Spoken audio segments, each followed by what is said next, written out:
Welcome to Phuket News TV. Well, there's a lot of doom and gloom being spoken out there in Phuket land, and we've come to find out a little bit about exactly what is happening. What are the numbers? Where are the people coming from? What are the changes? What are the trends? As we cast our eyes into the crystal ball of Phuket, right after this on Phuket News TV. We're surrounded by water, so teach kids the most important survival skill for their confidence and for their safety. Manta Kids is the swimming academy for babies and toddlers from 4 months to 6 years, and Manta Kids is the first Thailand registered school with Swim Australia. All the levels and all the skills your children will learn, the vital survival skills to be safe and enjoy their time around the water. Manta Kids, centrally located at Dara Hotel. Facebook.com/Manta Kids Phuket. Book now for a free trial class.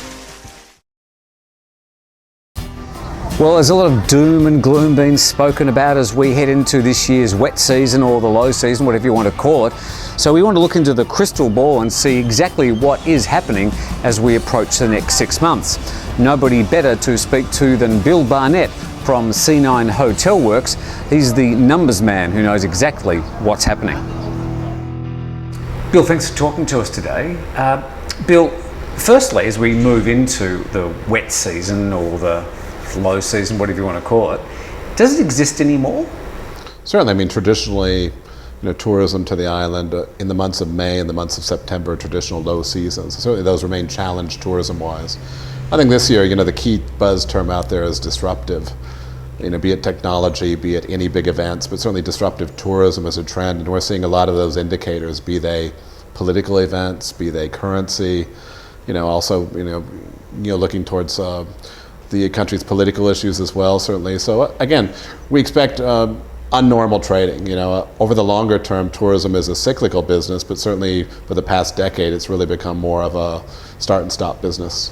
Well, certainly we're now 12 months down the track with the military coup, or whatever you'd like to call it. Do you think that's still overhanging and causing problems for Phuket or Thailand's tourism? Not in broad sense. I think it's been, somewhat managed and contained, certainly in the broader sense, but we've seen some impacts. I think one example we cite would be Khao Lak moving up perhaps in the queue towards a more mature trading market. I mean, Khao Lak's been a beneficiary perhaps of what's been happening and the blessing of the curse issue here in Phuket on the beaches. I mean, the proposition over the past few years, we've seen more beach-oriented traffic migrate towards Khao Lak, and I think we're seeing non-seasonal trading in that marketplace over the past high season. And again, we're seeing also non-traditional markets for Khao Lak, not the legacy tourism of the Europeans. We're also seeing the Chinese discover the destination as well, and more short-haul business, which bodes well for that destination. Speaking of short-haul, long-haul, Thai Airways has now become a factor in Thai tourism, and it looks like they're scaling back. I think for us, certainly one of the most profound drivers of tourism remains airlift. Look to the skies to understand where business is going to be coming from, and airlift is everything. Thai Airways' economic woes. There was a shareholders meeting last Friday as well, where the shareholders were informed that there's going to be flights suspended. The Phuket Seoul Korea flight is suspended. The Moscow flight is suspended. Thai Airways is retiring a number of aircraft as well. We're seeing the Madrid flights go down in September of this year. So that is going to put pressure certainly on. When there's reduced airlift, again, even we saw that after the global economic crisis, when airlift shrinks long haul, that has a direct impact on tourism. Yeah. Let's talk some numbers. That's what C9 Hotel Works is all about. So could you project into the C9 Hotel Works crystal ball a few numbers for the forthcoming low season? We're still, on a broader basis, we're seeing growth. And I mean, the key metric we focus on is airport arrivals. And airport arrivals are, year on year, on a cumulative basis, continuing to grow to the destination. But that's also being dispersed, be it through business going onwards to Krabi, business going onwards to Phang Nga, business going onwards to Khao Lak as well, a broader climate. And also it's a change in market mix. The more regional tourists you have, it's a shorter average length of stay. So it takes more bodies to actually fill those beds than it did before.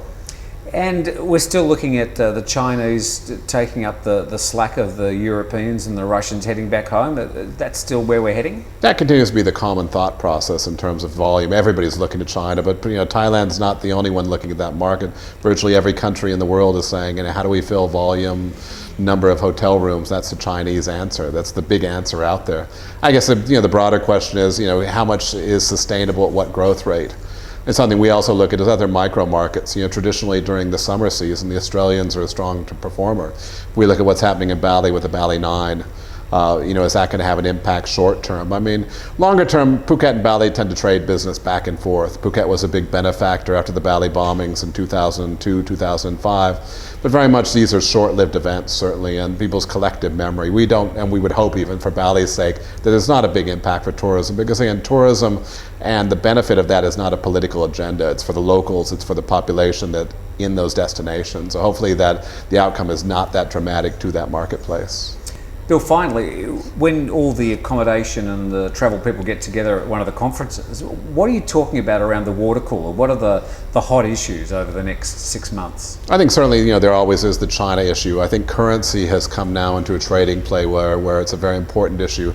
There's a lot of declines in regional currencies as well as the euro, certainly as well. So, for Asians, their spending power is dropping. So I think there's a lot more volatility. And I think what we expect is, again, more disruptive tourism events out there. It's not only about political events or terrorist events or airplane crashes and things like this that dominate the news lines from time to time with breaking news, but it's these other drivers, currency which moves, and all of a sudden people's spending power is much less, so are they going to choose staycations or destinations where their currency has more power for the punch?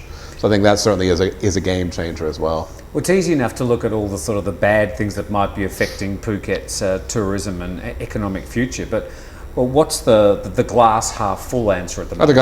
There is, absolutely, when we're looking at year-on-year growth, we're continuing to see, we saw a quick rebound after the political events. Phuket, traditionally, we're seeing 5 to 6 months with an absolute rebound of tourism numbers. We continue to see growth. And the broad base, even when we look at a broader, greater Phuket picture, again, there continues to be demand for Thailand. And I think that's even demonstrated in Bangkok, where we're seeing Bangkok hotels. One of the real bright spots is Bangkok hotels are able to drive rates up now because there's a lot of demand. At the end of the day, people like Thailand, and there continues to be demand for the product. I think that's the key driver, and that's really an underlying thing which has been sustainable for decades and decades. Bill, thanks for talking to us. Thanks so much. Your island, your station. Live 89.5.